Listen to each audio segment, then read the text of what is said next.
Continuamos en Noticias a las 7 a.m. Hablamos ahora de varios temas que en Guatemala han entrado en vigencia en cuanto a sus leyes.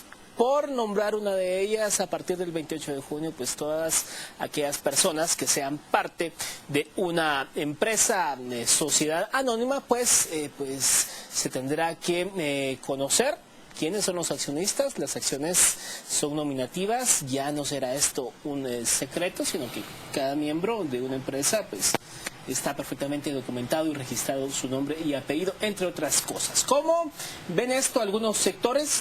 Nos acompaña acá Ricardo Sagastume, presidente del Instituto de Derecho Mercantil, para hablar de varios aspectos en el andamiaje jurídico y legal guatemalteco. Buenos días, bienvenido. Buenos días, muchas gracias por acompañarnos a ustedes también acá. Veíamos la semana pasada en el registro mercantil pues varias colas, personas haciendo los trámites. A partir de ahora, quien sea accionista en una empresa sociedad anónima, pues su nombre y apellido aparece concretamente en papel, en las acciones que esta persona tiene en dicha empresa. Hay quienes ven esto como favorable, hay quienes dicen que es un golpe al crimen organizado, a las personas que se dedicaban a lavar dinero, en fin. Pero también existe un temor.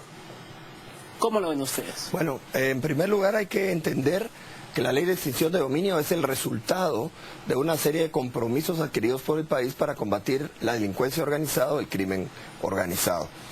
Eso implicó en un momento determinado que se reformara el Código de Comercio para efectos de evitar el anonimato en cuanto a quienes poseen acciones dentro de una determinada empresa mercantil.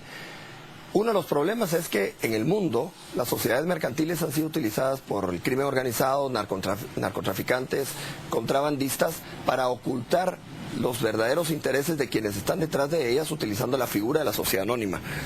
Eso ha generado un impacto lamentablemente negativo a las buenas personas, a los buenos comerciantes, a los buenos empresarios. Guatemala no escapó a ese tema y la ley de extinción de dominio nos ha obligado a hacer ese proceso de conversión de las acciones al portador a acciones nominativas. ¿Qué implicaciones puede tener eso? Pues la primera es visualización de los accionistas o los verdaderos propietarios de las acciones. Los buenos guatemaltecos, los buenos empresarios han estado haciendo el proceso tarde, lamentablemente, pero lo han estado haciendo de transformar o de convertir sus acciones al portador en acciones nominativas. Sin embargo, si se ha pensado que esa conversión y ese proceso y ese procedimiento va a evitar en alguna medida la comisión de actos ilícitos, crimen organizado, narcotráfico, contrabando, etcétera, yo creo que todavía nos falta mucho, porque las leyes que sancionan estos delitos deben ser perseguibles de una manera contundente por el Ministerio Público y debidamente sancionados por el organismo judicial.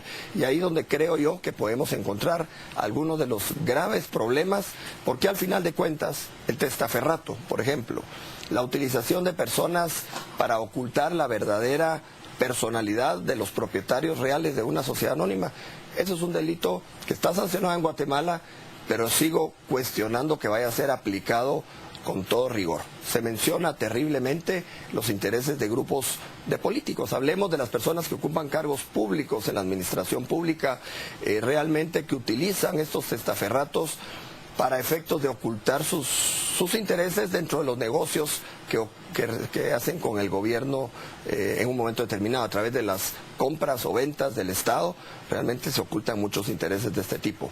Ojalá el Ministerio Público pudiera iniciar una investigación profunda y seria, pero ese es un tema que escapa al tema que nos interesa del día a día de los comerciantes, de los empresarios buenos, de los correctos, de los que invierten en Guatemala, los que pagan impuestos, los que dan empleo, los que exportan, los que generan el comercio realmente profundo en Guatemala. El problema aquí es que somos un país absolutamente inseguro.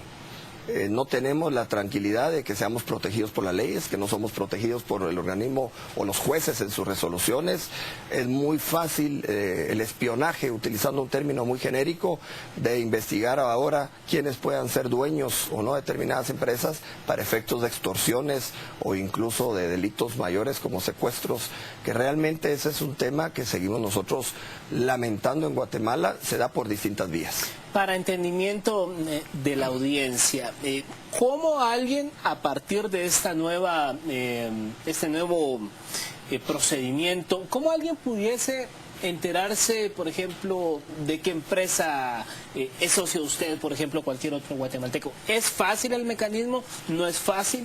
Bueno, existe una medida de garantía, llamémoslo así. Las sociedades en Guatemala deben llevar un registro interno de acciones nominativas. Es un registro privado, es un registro propio.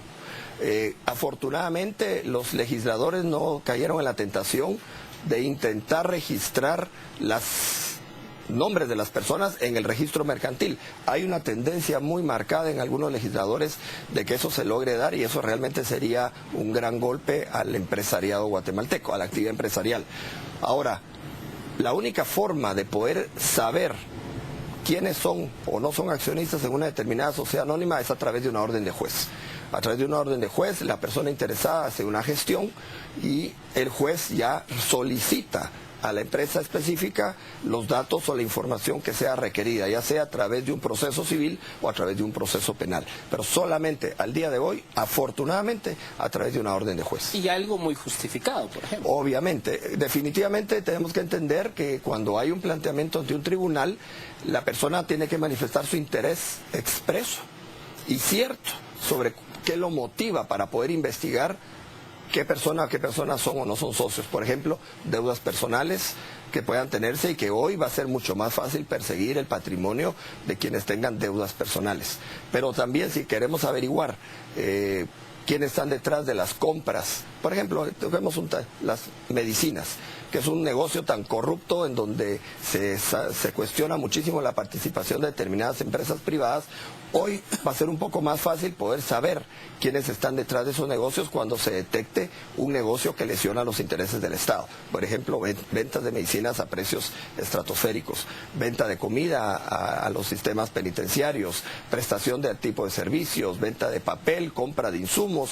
O sea, hay un montón de posibilidades que hoy vamos a poder saber quiénes están detrás de estos negocios millonarios que crean un daño a la economía y al presupuesto del país o de la nación.